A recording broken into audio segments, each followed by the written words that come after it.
Whatever brought you here today, stay with this video for a few minutes.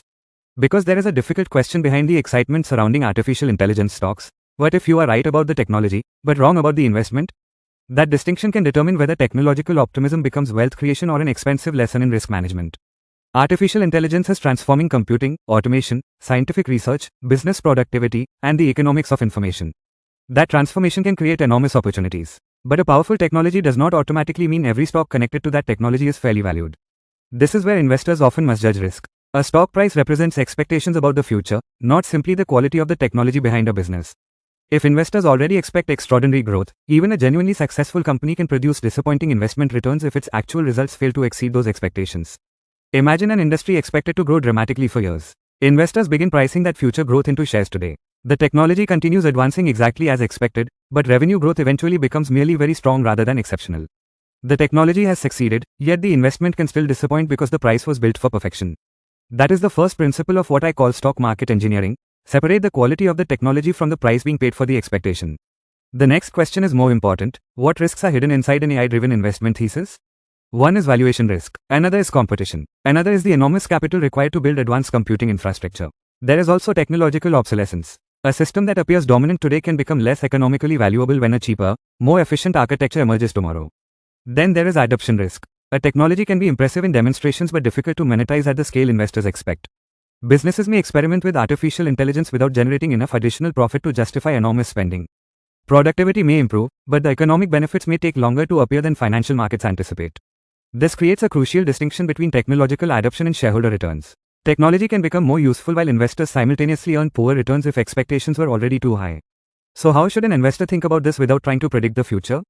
Start with the structure of the risk rather than the excitement of the narrative. Ask what assumptions have to remain true for the investment thesis to work. Does demand have to grow rapidly? Does profit have to expand faster than revenue? Does capital expenditure remain enormous? Does competition remain manageable? Does technological leadership persist? Does the broader economy continue supporting expensive growth investments? The more assumptions required simultaneously, the more fragile the thesis can become. This is behavioral finance at work. When people encounter a technology that genuinely changes the world, they can become emotionally attached to the story surrounding it. Confirmation bias then encourages them to search for information supporting their optimism while dismissing evidence that challenges the valuation. The problem is not enthusiasm. The problem is allowing enthusiasm to become a risk management system. Diversification becomes important for exactly this reason. If one technological theme represents too large a portion of a portfolio, an unexpected change in that theme can affect the entire financial plan. Diversification does not eliminate losses, but it can prevent one mistaken assumption from becoming a total portfolio decision. Cash flow matters here too. An investor with manageable expenses, adequate liquidity, and diversified sources of financial resilience can tolerate uncertainty differently from someone who depends on every investment position behaving correctly. Financial engineering therefore begins outside the stock market. Your personal cash flow determines how much market uncertainty you can survive without being forced into a bad decision. Time horizon changes the equation as well. A short-term investor is highly exposed to valuation changes, sentiment, and liquidity conditions. A long-term investor may have more opportunity for business fundamentals to develop, but even a long horizon does not make an excessive valuation irrelevant. And artificial intelligence introduces another unusual investment problem.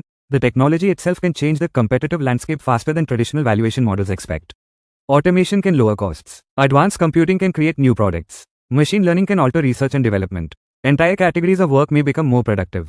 But those same changes can redistribute economic value between workers, businesses, industries, and capital owners.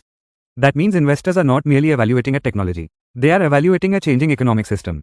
History offers an important lesson here. Transformative technologies often create enormous social and economic change, but the investors who benefit most are not necessarily those who simply recognize the technology first. They are the ones who understand pricing, competition, capital requirements, timing, and risk. This is why education is part of investment discipline. You need to understand what the technology does, but you also need to understand how businesses make money from it, how much capital they require, what could weaken their advantage, and what expectations are already embedded in the price.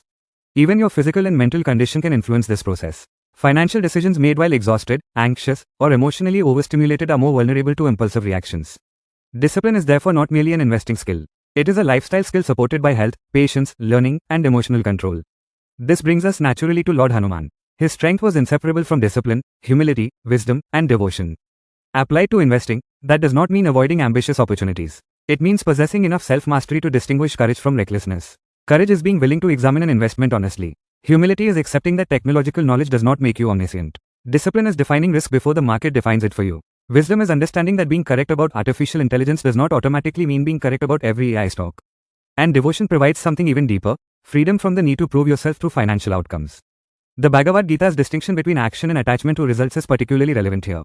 You can control your research, position sizing, diversification, assumptions, and discipline.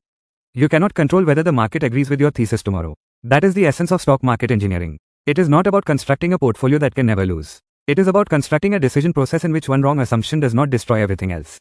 AI may genuinely transform the world. That possibility deserves serious attention, not blind rejection. But extraordinary technological potential demands equally serious risk analysis. So before asking, how much can this technology grow? Ask a harder question. How much future success is already being assumed in the price? And what happens to my wealth if those assumptions are wrong? That question transforms excitement into analysis. It turns technology into economics, optimism into discipline, and investing into engineering. And perhaps that is the financial lesson Lord Hanuman leaves us with. True strength is not the absence of uncertainty. It is the ability to remain disciplined, humble, courageous, and grateful while uncertainty remains. AI can change the world. But your responsibility as an investor is not to predict that transformation perfectly. It is to make sure that if your prediction is wrong, your financial life remains strong enough to continue. Stock market engineering. Jai Hanuman.